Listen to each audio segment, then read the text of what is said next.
Bismillahirrahmanirrahim. Assalamu bainakum. Assalamualaikum warahmatullahi wabarakatuh. Innal hamdanillah nahmaduhu wa nasta'inuhu wa nastaghfiruh wa na'udzu billahi min syururi anfusina wa min sayyiati a'malina may yahdihillahu fala mudhillalah wa may yudhlilhu fala hadiyalah. Asyhadu an la ilaha illallah wa asyhadu anna Muhammadan abduhu wa rasuluh la nabiyya wa la rasula ba'da amma ba'd. Dewan juri yang terhormat, jajaran panitia yang saya hormati, juga rekan-rekan semua dimanapun Anda berada yang saya banggakan. Pertama-tama dan yang paling utama, marilah kita panjatkan puja, puji beserta rasa syukur kita ke hadirat ilahi Robi yang mana ia telah memberikan kita semua beribu-ribu kenikmatan, diantaranya nikmat iman, nikmat Islam, juga nikmat kesehatan.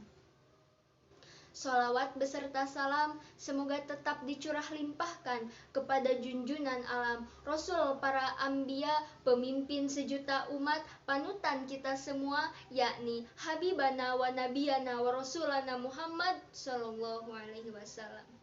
Tak lupa kepada keluarganya, sahabatnya, tabi'in, atba'ut tabi'in, dan insya Allah kepada kita semua yang selalu istiqomah di jalannya. Amin, amin ya robbal alamin. Pada kesempatan kali ini, izinkan saya menyampaikan tausiah yang bertema indahnya bersahabat dengan Al-Quran. Hadirin rahimakumullah, apabila kita mendengar kata sahabat, yang pertama terlintas di pikiran kita yaitu orang yang terdekat, orang terindah, orang terkasih, orang yang selalu ada di sisi kita baik dalam keadaan suka maupun dalam keadaan duka. Oleh sebab itu, sekeras apapun perjalanan yang kita lalui, sekeras apapun rintangan yang kita hadapi, akan jauh terasa lebih ringan jika ada sahabat atau orang yang selalu menemani. Sebaliknya, sebesar apapun penghargaan yang kita dapatkan, sehebat apapun prestasi yang kita raih, itu akan sedikit kurang bermakna atau tidak berarti apabila tidak ada orang untuk berbagi. Oleh karena itu, dalam kehidupan ini kita membutuhkan sahabat sebagai penghibur lara, sebagai penopang jiwa, sebagai perisai di dalam jiwa. Lantas, siapakah yang pantas disebut dengan sahabat sejati? Jawabannya jelas, sahabat sejati bukan sahabat yang saling mencederai, bukan pula sahabat yang saling memuji. Tetapi sahabat sejati adalah sahabat yang selalu ada di samping kita, sahabat yang selalu mengarahkan kita kepada jalan yang benar, selalu mengingatkan kita di saat kita berbuat salah. Maka dari itu dalam Islam, salah satu sahabat sejati yang bisa kita andalkan adalah Al-Quranul Karim. Sebagaimana kita ketahui bersama dalam Quran surat Al-Baqarah ayat kedua yang berbunyi, A'udzu billahi minasyaitonir rajim. Bismillahirrahmanirrahim. Dzalikal kitabu la raiba fihi hudal lil muttaqin, yang artinya kitab Al-Quran tidak ada keraguan di dalamnya, juga sebagai petunjuk bagi orang-orang yang bertakwa. Al-Quranul Karim merupakan pedoman kita semua sebagai umat muslim. Kitab Al-Quran juga bisa dijadikan sahabat kita, bisa dijadikan sahabat dunia maupun sahabat surga, karena Al-Quran merupakan kitab yang akan menunjukkan kita kepada jalan-jalan yang benar, akan selalu mengingatkan kita kepada hal-hal yang buruk untuk berbuat kebaikan. Dan kitab Al-Quran pula akan menjadikan kita sebagai makhluk yang mulia yang dirindukan oleh surga. Amin ya robbal alamin.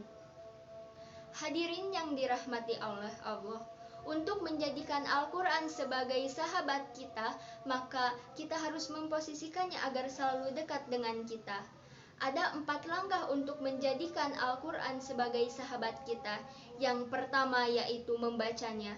Karena dengan membacanya merupakan langkah awal ataupun gerbang utama untuk mengajak kita ataupun mengajak kita kepada hal yang baik untuk mengetahui isi Al-Quran. Yang kedua yaitu menghafalkannya.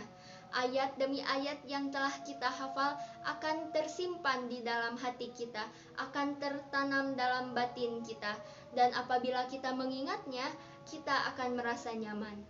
Kemudian yang ketiga yaitu kita mentadaburi isinya ataupun mentadaburi apa kandungannya.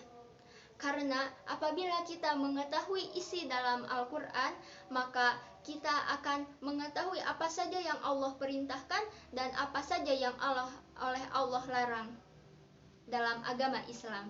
Kemudian yang terakhir atau yang keempat adalah untuk mengamalkannya. Hal ini merupakan hal yang paling penting untuk menjadikan Al-Quran sebagai sahabat kita. Karena dalam langkah ini merupakan mempraktekkan atau perwujudan langkah-langkah kita sebelumnya. Kemudian apabila kita telah mengamalkan, apabila kita telah mempraktekkan langkah-langkah sebelumnya, maka insya Allah Subhanahu wa Ta'ala akan memberikan kita petunjuk, akan selalu melindungi kita. Dan Allah Subhanahu wa Ta'ala akan mengangkat derajat orang yang membaca, yang menghafal, juga orang yang mengamalkan Al-Quranul Karim. Masya Allah, betapa indah dan betapa agungnya Al-Quran, betapa indahnya apabila kita bersahabat dengan Al-Quran. Maka dari itu, marilah kita semua sebagai umat muslim menjadikan Al-Quran sebagai sahabat kita semua, sebagai sahabat di dunia maupun kelak di akhirat. Karena barang siapa yang menghafalkan Al-Quran dan mengamalkannya, maka akan diberi syafaat oleh Al-Quran nanti di akhirat kelak. Amin, amin ya robbal alamin. Mungkin cukup sekian yang dapat saya sampaikan, kurang lebihnya mohon dimaafkan. Di sini saya bukan menggurui, tapi di sini saya berbagi. Wabillahi taufiq wal hidayah. Nun wal qalami wa ma yasturun. Wassalamualaikum warahmatullahi wabarakatuh.